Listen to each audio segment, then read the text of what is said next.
YouTube friends and fellow toy junkies, welcome back to the channel. Today I'm happy to bring you the latest release in the Iron Factory Iron Samurai line. This is of course the recently released Iron Factory EX48 Hannyamaru. Quick look around the box. Very simple packaging for this line, but it is still very nicely done. Looks really good. Done nice and very pastel matte purple. But anyhow, boxes aside, let's get him open and see what he has in store for us.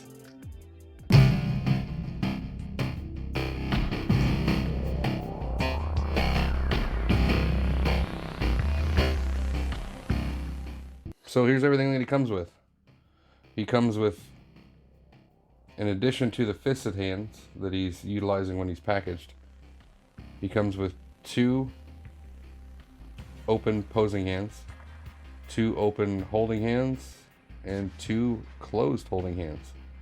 In addition to that, you do get his sword, which is nicely done in silver with blue and yellow accents, very nicely sculpted.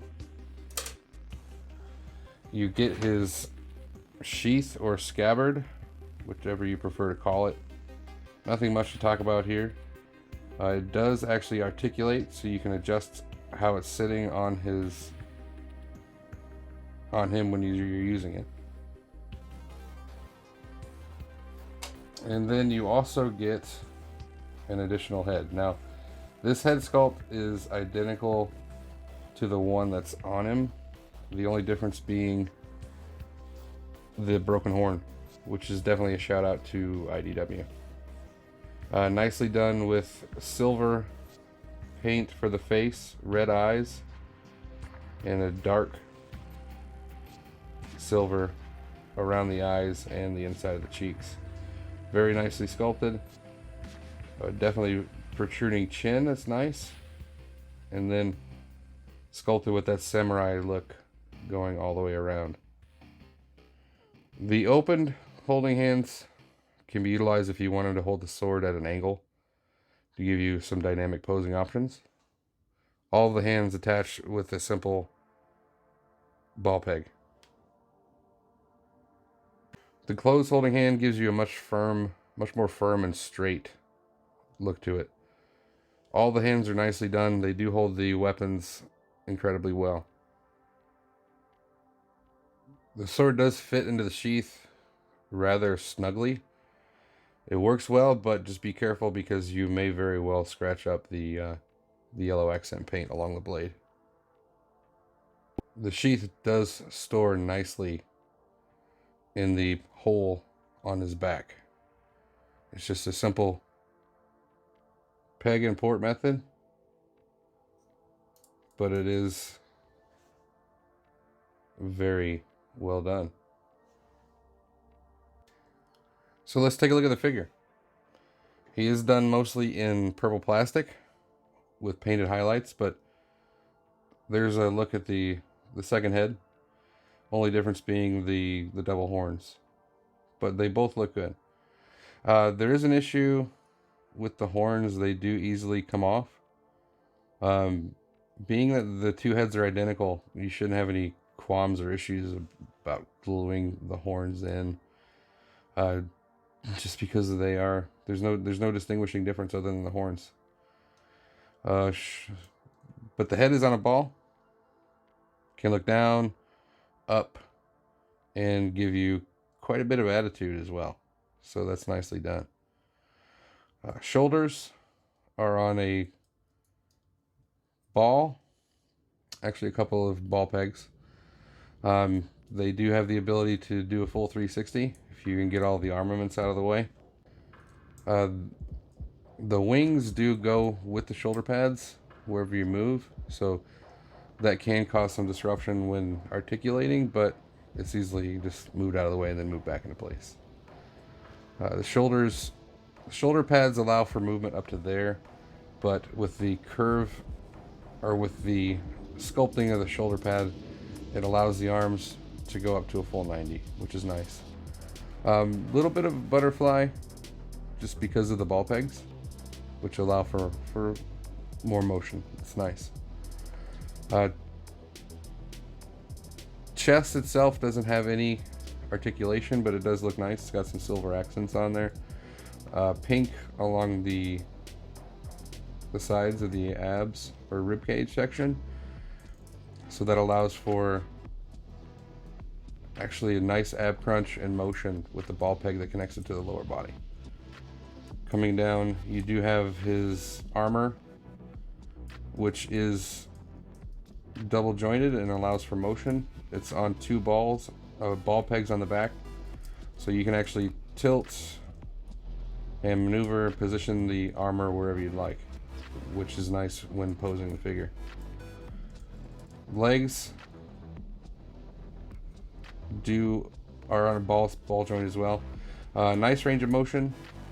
It seems somewhat limited coming forward, but there's actually an additional joint here in the leg, which if you utilize, you can bend. It's somewhat tight, but you can bend up on it and then bend at the knee, and that allows for some definite increase to the articulation. So if you want a higher kick, you can utilize that there in order to do so. Limited back just because of the armor, but as you manipulate it, you can get a little bit further back, but out to the side, no problem. You also do get a double jointed knee, so it gets you a little bit more 90 degrees. And there is rotation on the upper thigh as well. Coming down to the feet, you do have some limited articulation up and down, as well as a rocking motion, and then the toe can actually move up and down as well, mainly due to transformation, but it can help with posing. So overall, nicely done and nicely articulated. Oh, and elbows more than 90, pivot and rotation on the wrist because they're on a ball. To change the hands, as I said, it's just a simple ball peg. Pop the one off that you're not wanting to use, bring in the other, and pop it back in. And that will allow for use of the sword. Just for comparison, here he is with the other two releases with this line that I have. I still have to say that their version of Bludgeon is still my favorite, but they're all very nicely done. And another comparison, here he is with their Void Legion, their version of a Scourge. Looks really good. Alright, so let's go over the transformation. It can be kind of finicky, so just bear with me. I'm going to do my best to get this done in one take. Go ahead and pull your armor leggings out to the back and compress them using the double jointed hinges there. First thing I like to do is rotate the arms to where the elbow is facing out, push it up, and then bend it down. You want to do that on both sides. And this side is actually somewhat tricky because the tolerance is so tight.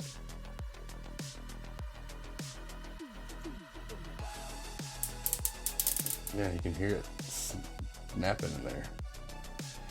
Then just fold the arms in, such as that. Go ahead and pull your wings out, get them ready.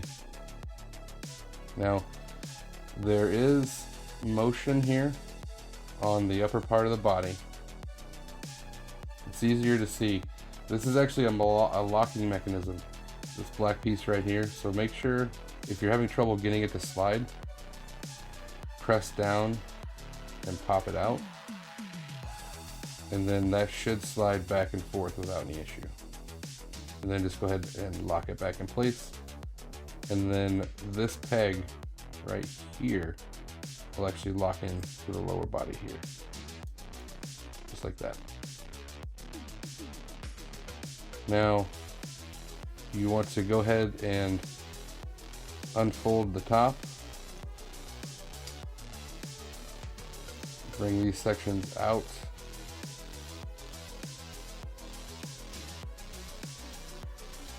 Fold this around.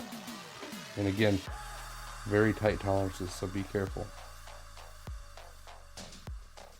You want to angle your shoulders out a little bit for this portion, and you'll see why in a minute. But give yourself a little bit of clearance. Angle this down.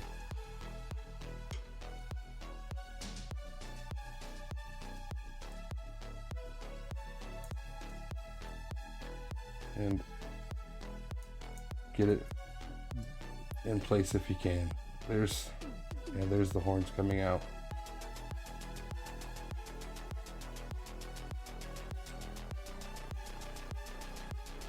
Compress the head into that cavity,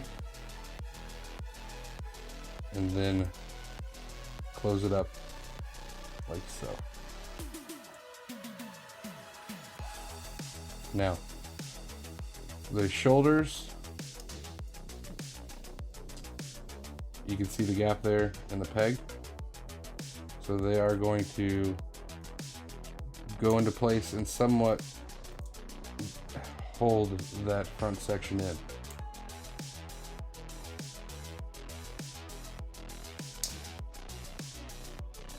Now the arms should stay down like this.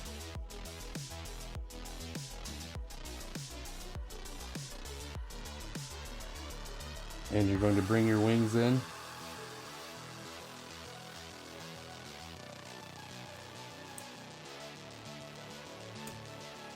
And pop them into place in those ports in the forearms.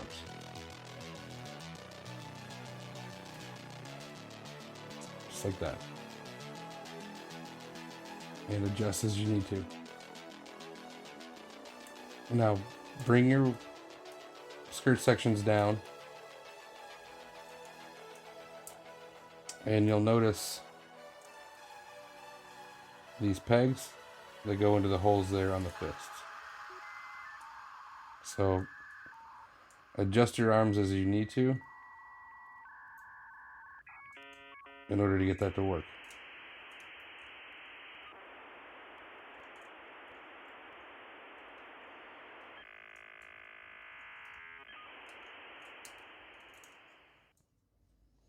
Here you go, and the last step is the legs.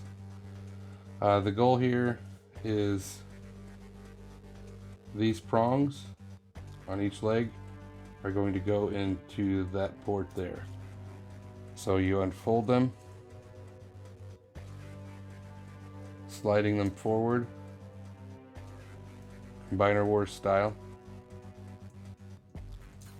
and get them into place.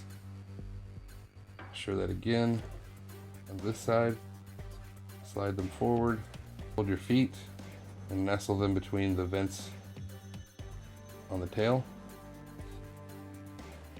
and then you can connect the two legs here. So here we have in his ship mode, jet mode, whatever you want to call it. Well, definitely stylized, I'll give him that, but nicely detailed. We got the pink for the windshield coming through, then definitely the silver accents that are in place on the armor are visible. Nicely detailed wings coming across the bottom. Definitely a robot hiding in there for sure. With the arms, I believe these are supposed to act as boosters, but it's very difficult to get them lined up perfectly in order to do so. The more you adjust it, the more you separate it in different locations. But you can somewhat get the angle, and that's the effect that they're going for right there with the silver paint. It looks decent. It does have a lowering landing gear for the front, And on the back, you actually have the ability to lift up the knees and they're very tight, but that gives you a rear landing gear rather than just using the feet. It's not necessary. You can just use the feet, but it does add some nice stability as well. So overall, it's not too bad, to be honest. If you feel the urge to really overcomplicate your life, then you can choose to utilize the scabbard in alt mode. It's not worth it as far as I'm concerned, because it is very difficult to get into place. It fastens between two holes in between the legs, and it's very difficult to do. As you try and do it, everything that you've already transformed becomes undone.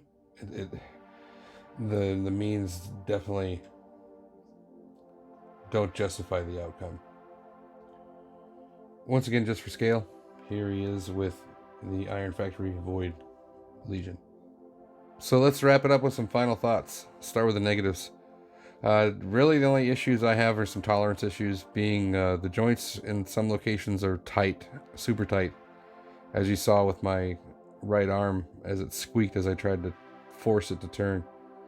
The issue with the horns coming out, that's nitpicking. It's easily remedied. I just put a dab of super glue on it. Being that the head sculpts are the exact same, it's not going to hurt at all to glue it in, because there's no need to swap them. Positives, the sculpt work and the paint work where it's present are astounding. The articulation available in this figure is surprising and very well done. Now, I picked this up from thechosenprime.com, as I mentioned at the start of the video. This is a great figure, so hit them up. I believe that Toy Dojo has them in stock as well, so you have multiple online buying options. I hope that if you haven't already, you've liked the video. Please subscribe to the channel and don't forget to share with your friends.